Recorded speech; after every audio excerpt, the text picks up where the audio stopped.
হঠাৎ করেই সকালে প্রোগ্রাম হলো যে রেস্টুরেন্টে খেতে যাওয়া হবে। তো কোথায় যাওয়া হবে ভাবতে ভাবতে ঠিক করা হলো যে হাউজিংয়ে যে ডানকুনিতে চারপাই ধাবা আছে সেখানে যাওয়া হবে। তো আর দেরি নয়, সঙ্গে সঙ্গে কাজ।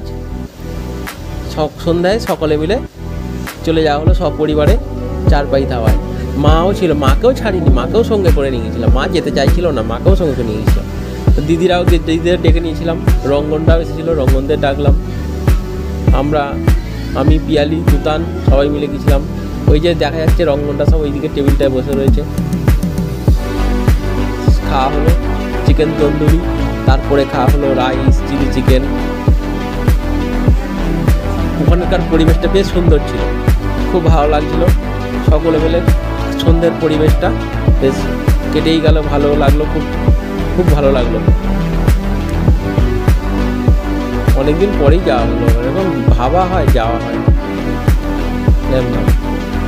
হট করেই আজকে মতলব হয়ে আমরা চলে গেলাম। ভিতরের জায়গাটা অনেকটা বড় ছিল, অনেকে মিলে একসাথে বসা যাবে, অনেকগুলো ফ্যামিলিও একসাথে বসতে পারবে। তা আবার দেখা হবে।